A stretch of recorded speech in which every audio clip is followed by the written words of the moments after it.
Il est effectivement difficile de passer à côté de l'immense impact des acteurs de la tech sur l'ensemble des secteurs de l'économie. Ensemble des secteurs de l'économie, mais pas seulement, puisque depuis le ralliement d'un certain Elon M et de ses affidés à Donald Trump, le secteur de la tech américaine rebat les cartes géopolitiques, secoue nos institutions héritées des Lumières et défie ouvertement nos démocraties, particulièrement nos démocraties européennes. À l'heure où il est évidemment crucial de saisir ce qui se déroule sous nos yeux pour mieux y faire face, et où la tech attaque, vous noterez l'allitération en Q, sur de nombreux fronts, nous avons réuni 3 expertes et experts pour défricher d'abord et tenter ensuite de déchiffrer ces enjeux. Dans une demi-heure, on va tenter de le faire de façon efficace et avec des éclairages extrêmement intéressants. Je ne doute pas que ce sera passionnant et je vous prie de bien vouloir accueillir Audrey Herblin Stop, Chloé Lidel et Olivier Alexandre. Merci à tous les trois d'être là. Alors, j'ai annoncé vos noms, mais je n'ai pas... Merci. J'allais dire servez-vous, c'est important de s'hydrater. Audrey Herblin, en dehors d'être la pourvoyeuse d'eau, vous êtes directrice des affaires publiques globales et de la communication de Mistral à AI. Alors, Mistral AI, je pense que ça dit quelque chose d'un certain nombre de gens.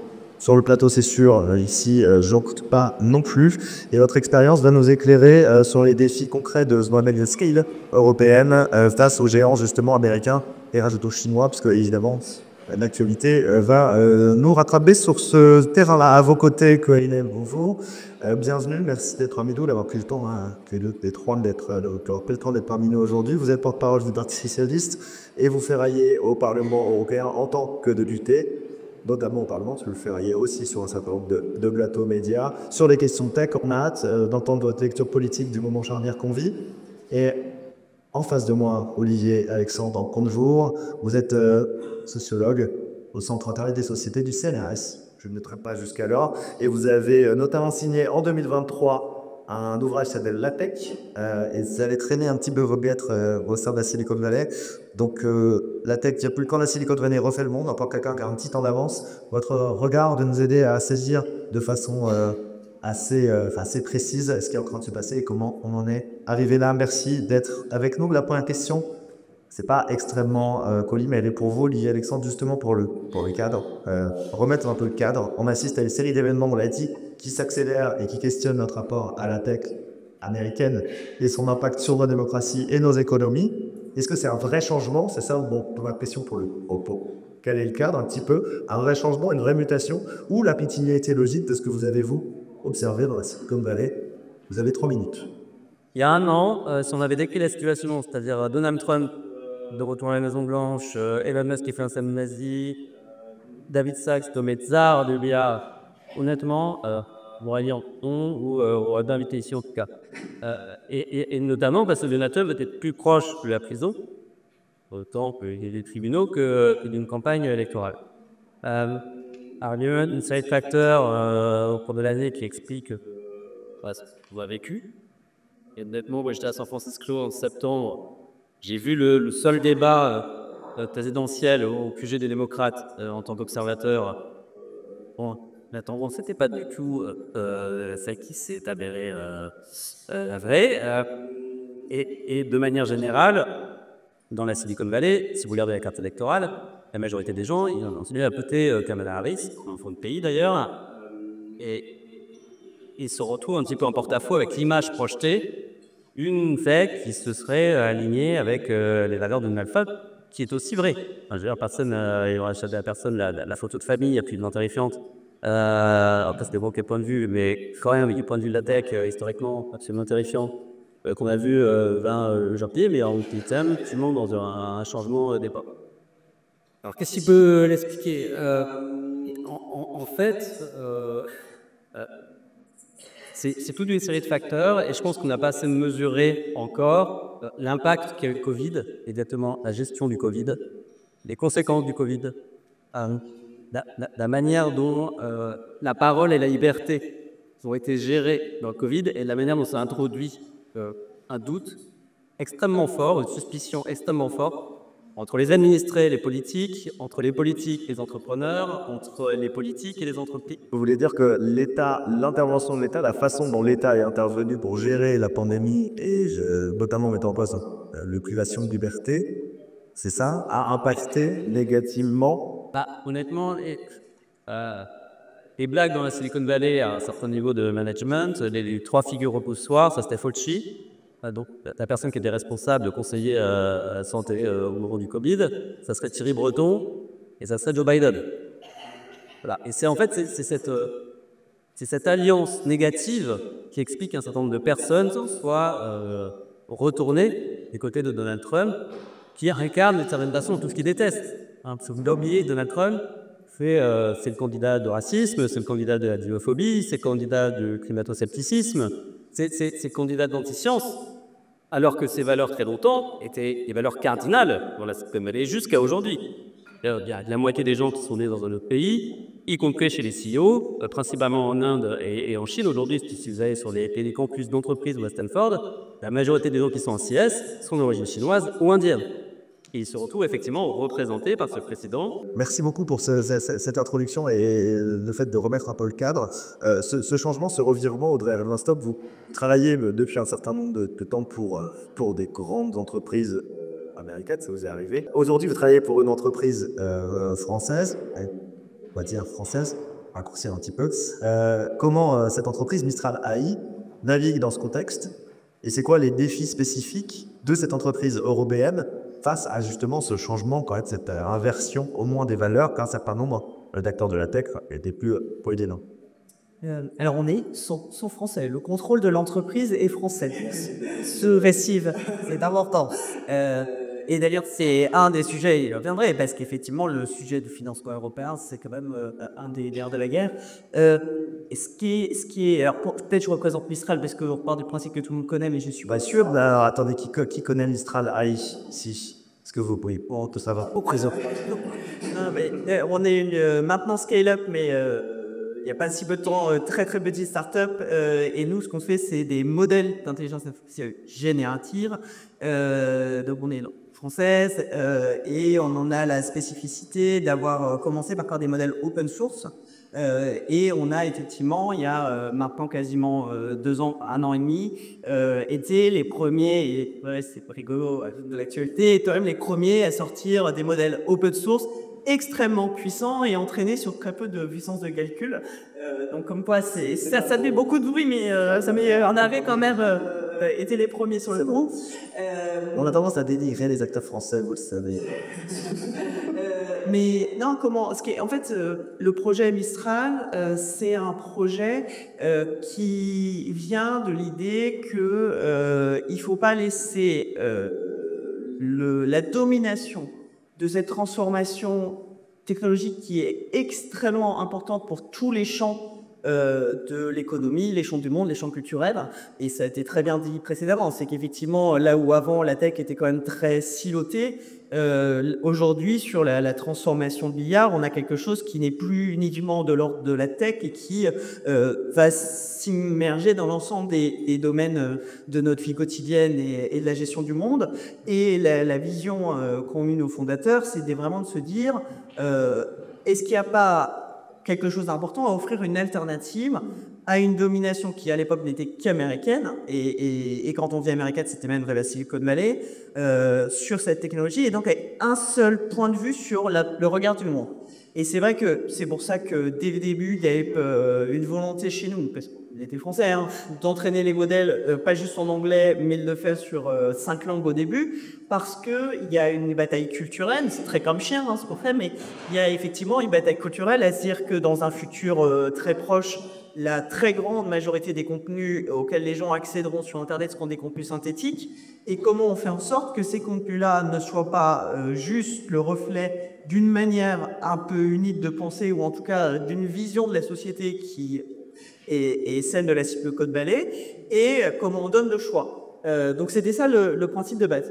Et donc cette question culturelle, elle est d'autant plus prégnante aujourd'hui. Pour moi, il y a plusieurs sujets. Il y a le sujet de la décentralisation, et effectivement comment on fait en sorte d'offrir du choix. On n'est pas du tout en train de dire qu'il ne faut pas que les Américains continuent à faire de l'IA, mais c'est comment on fait en sorte qu'il n'y ait pas un monopole de cette technologie et de la chaîne de valeur par une poignée d'acteurs qui, par ailleurs, ont effectivement un propos qui est un propos aujourd'hui politique, Et maintenant, effectivement, comment on fait en sorte de créer une sorte de troisième poids entre un modèle chinois et la révolution, enfin, en tout cas le séisme type SIC. J'ai passé ma semaine à voir des questions sur le TIPSIC, mais c'est très intéressant parce que c'est un type parce que... TIPSIC, peut-être pour ces Oui, alors, ne savent pas, c'est c'est un laboratoire chinois qui vient de sortir un modèle, donc c'est pas leur premier modèle, c'est leur deuxième modèle, c'est un modèle open source dont les capacités donc, sont à peu près équivalentes au gros modèle d'OpenAI et qui a été entraîné sur très peu de puissance de Galilée.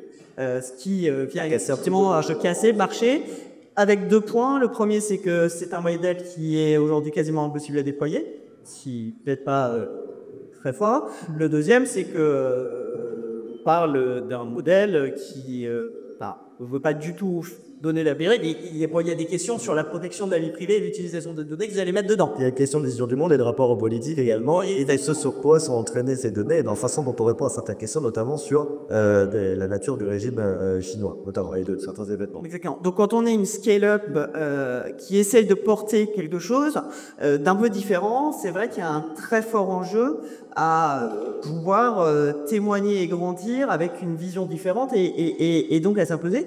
Et donc c'est pour ça aussi qu'il y a des enjeux très forts sur le financement, parce que c'est une industrie qui vit extrêmement cher et donc il y a des gros enjeux il y a beaucoup de travaux au niveau de la Commission européenne sur comment on fait en sorte de permettre de lever des capitaux en Europe. Il y a des gros enjeux sur la recherche et le développement parce qu'effectivement quand on voit les sommes qui sont mises sur la table aux États-Unis, ça fait rêver ou pas, mais en tout cas, c'est intéressant. Mais quand même, il faut aussi bien prendre en compte les enjeux de concurrence que sont liés à cette industrie. Parce que ce qu'il faut comprendre, c'est que quand on fait des modèles, et ce qui est notre cas, on est un peu player, donc on est vraiment sur un tout petit de la chaîne. On est dépendant sur la phase amont de l'accès aux puces. On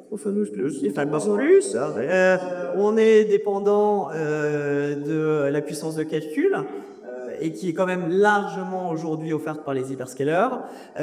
On est dépendant de l'accès à la donnée et de la qualité de la donnée. Et là encore, il y a des acteurs qui sont dans des grands groupes intégrés, donc qui ont à la fois une activité qui crée des modèles et qui aussi ont d'autres activités qui créent du contenu.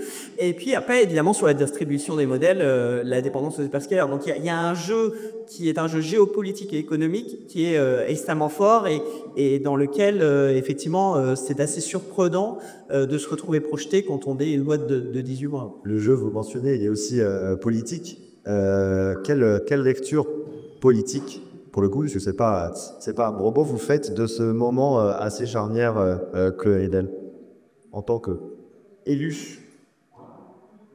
Vous m'entendez? On vous entend. Merci beaucoup pour l'invitation. C'est vrai qu'au Parlement européen en ce moment et à Bruxelles de façon générale, on se pose beaucoup la question de la façon dont on va réagir face à la nouvelle administration Trump. Avec d'un côté Donald Trump qui multiplie les sorties qui ne concernent pas que l'Europe pour le coup, mais pour ce qui concerne l'Europe, la question du Groenland, donc qu'il a beaucoup d'avant pas interrogé.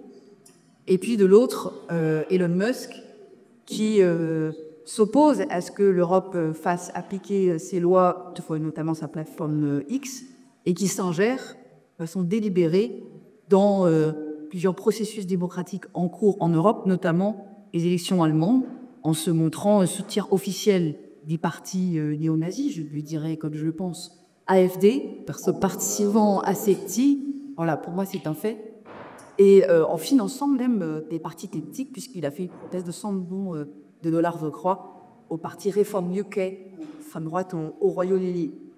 Donc, moi, j'observe que la Commission européenne hésite encore dans l'approche à adopter. Il y a un sentiment de peur qui est prégnant. On l'a vu notamment à la réaction du Danemark. Il est hors de question que vous prétendiez l'envahir ou vous l'approprier par la force.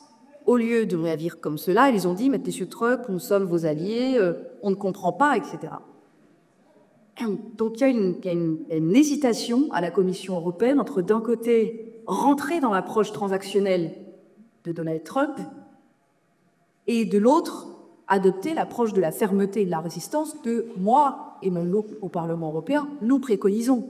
Parce que qu'est-ce que cherche Donald Trump? Il cherche par exemple sur l'application du Digital Act, DSA, règlement européen qui a été porté par M. Thierry Breton et qui vise à réguler les plateformes de réseaux sociaux, qui est un principe simple, ce qui est interdit dans la vraie vie doit être aussi interdit en ligne, et donc qui oblige les plateformes à modérer leur contenu, etc. Une enquête est ouverte contre la plateforme X depuis 2023. On est en 2025, il n'y a toujours eu aucune conclusion prononcée par la Commission européenne qui a même mis sur pause son enquête. Et cette loi TSA veut dire que si une plateforme ne respecte pas la loi européenne, elle peut être sanctionnée à hauteur de 6% du chiffre d'affaires, que si elle ne respecte toujours pas notre loi, elle peut être suspendue. Et ce que cherche à faire Donald Trump, et à travers Elon Musk, qui s'oppose à cette réglementation, c'est d'essayer de dealer le respect des autres DSA. Vous n'appliquez pas DSA à la CFA-X et en échange, je n'augmenterai pas les droits de douane sur le vin, par exemple. Et parce que ce qu'il faut rappeler, pardon de vous interrompre, mais c'est que pour ces acteurs, nous sommes un marché de 350 millions d'individus, donc il faut quelque chose de problème et que par du voie absolument difficile. Ça, si je résume. Hein. Je terminerai juste le propos en disant que moi, ce que je pense, c'est que l'application de nos lois ne peut faire l'objet d'aucune transaction, que le respect de nos lois n'est pas avant. Et si nous lâchons là-dessus, je ne préjuge pas de la façon, du futur de cette coalition européenne. Je crois que c'est son premier test politique, parce qu'après, on va-t-on? Et je rappelle que la TSA, par exemple, a été adoptée à l'unanimité du Conseil des chefs d'État et à 80% au Parlement européen. C'est une majorité de 80%. Mais on voit bien, et c'est ce que j'essaie de montrer aux Français ces dernières semaines, c'est que malheureusement, ce que j'observe au Parlement européen, c'est que le verbe est dans le fruit, c'est-à-dire qu'on a des tas de gens en Europe, dans la classe politique européenne, à l'extrême droite, mais aussi parmi la droite classique, et je dois le dire, qui non seulement acceptent l'ingérence des lobbies comme Donald Trump, mais la facilitent. Et donc, ils sont aujourd'hui des obstacles à ce que nous appliquions tout simplement nos lois pour faire régner l'ordre sur les réseaux sociaux, et que je rappellerai juste que, par exemple, le groupe de Jordan Bardella au Parlement européen a vu nommer Elon Musk au prix Sakharov, c'est les récompenses chaque année, et grand défenseur des droits humains, que un député de notre Parlement a proposé Elon Musk au prix Nobel de la paix, que toutes les semaines on reçoit des courriers sur The Poitley pour nous demander d'inviter à Elon Musk s'il est à la plénière, ainsi de suite. Donc il y a un vrai problème vis-à-vis de ces forces politiques-là qui nous parlent de souveraineté toute la journée, mais qui en fait sont le principal lecteur aujourd'hui de l'ingérence sénégalais. Vous mentionnez la régulation, je vais rester avec Lise, vous pouvez garder votre micro tout à l'heure, je vais rester avec vous parce que vous mentionnez la régulation et quand on ne parle business, ce qu'on entend souvent dans un certain nombre de cercles business, c'est oh là là, l'Union européenne ne fait que réguler, vous pensez le DSA, il y a le DMA aussi, il y a tout un tas d'acronymes, le RGPD, vous connaissez aussi bien point, qui viennent, selon un certain nombre d'acteurs, entraver l'innovation sur le continent européen et qui nous interdit à nous, Européens, d'être au niveau de ces plateformes américaines. Et en même temps, on a la critique de « oh là là, mon Dieu, il faudrait une souveraineté technologique européenne, etc. » Comment on jongle avec ces deux injonctions et avec cette balance régulation-innovation et est-ce que vous avez des solutions potentielles à dégager au niveau européen, en tout cas, de la Commission? Alors moi, je pense que c'est deux choses différentes. C'est-à-dire que c'est vrai qu'on dit souvent l'Europe est une puissance normative, c'est pas assez une puissance industrielle, politique, tout ce que vous voulez. Je suis complètement d'accord avec ça. Mais il n'empêche que réguler, c'est un impératif démocratique, c'est-à-dire qu'on a des technologies qui nous arrivent, en l'occurrence de la Silicon Valley, qui sont designées par les gens là-bas comme ils le veulent, mais après c'est normal que ça passe par notre filtre démocratique pour savoir ce que nous, on n'accepte pas sur notre sol, parce qu'on ne peut pas se faire comme ça imposer des technologies. On l'a fait sur, par exemple, AI Act, donc le règlement européen sur l'intelligence artificielle, on a dit, typiquement, les intelligences artificielles de contrôle social, nous, on considère que c'est trop risqué, donc on régule. Les deepfakes, on régule. Et donc, c'est normal de réguler. C'est une exigence démocratique. C'est pas les technologies nous arrivent du ciel parce que Peter Thiel a décidé que c'était bien et que ça lui plaisait. Nous, on a quand même notre mot à dire parce qu'en l'occurrence, ce sont des technologies qui changent nous. Donc, il faut pouvoir réguler. Et puis, en même temps, si on veut justement se donner les meilleures chances d'être indépendant et souverain, il faut avoir des alternatives à proposer. Et on voit bien que c'est ça qui fait défaut sur les réseaux sociaux. Il y a des plateformes qui existent, Scal, Mastodon, sont des plateformes européennes pour pas l'effet masse toujours de l'État comme de Twitter. Et puis c'est aussi vrai dans l'intelligence artificielle. C'est aussi vrai. Je me réfère quand il y a des pépites françaises comme la vôtre avec un très beau nom, très beau Mistral. Moi je suis garroise, donc il y a un vent qui me tient à cœur. Et il faut qu'on vous aide effectivement à vous développer. Il y a ce projet de créer un grand marché de capitaux d'Europe, Union des marchés de capitaux, si tu peux. Je ne parle pas le langage. Déjà là. Quelle est cette phase? Puisque nous voyons au rouge. On est après la mansage. Non, mais effectivement, alors pour revenir sur le sujet de régulation, innovation, et oui, c'est la simplicité, c'est la facilité de dire oh là là, on régule trop et on ne doit pas innover. La réalité, c'est qu'on arrive à innover et l'Europe innove beaucoup. Effectivement, le souci il est plutôt derrière sur comment on passe de la petite start-up à une entreprise qui arrive à se développer.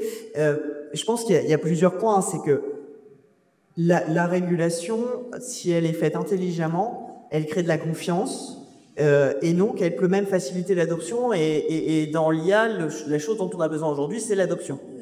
Donc l'adoption par les utilisateurs. L'adoption par les utilisateurs, l'adoption par le plus grand nombre, l'adoption par les entreprises. Si on veut arriver à combler notre problème de compétitivité européenne, on a besoin effectivement d'une adoption massive, et d'abord par les entreprises et puis après par le grand public, pour créer de la valeur. Et je ferai même une petite parenthèse, si vous adoptez l'IA, mais avec des Américains, vous envoyez de la balance commerciale aux États-Unis. Donc, il n'y a pas que nous. Je ne fais pas la pub de Mistral, mais néanmoins, faut quand même avoir ça en tête. Et les données. Et des données. Ça, c'est un autre sujet. Mais je pense aussi que pendant très longtemps, et c'est très vrai, que on a un arsenal qui est dense, qui est là, et à un moment, il faut l'appliquer. Ça, c'est un vrai sujet. Il y a des enjeux, on parle des enjeux de concurrence. On a tous les outils dans le DMA pour effectivement faciliter les règles de la concurrence, notamment dans l'intelligence artificielle. On a le sujet pour nous, il est plutôt le sujet, et ce qui est difficile pour une start-up, c'est le millefeuille.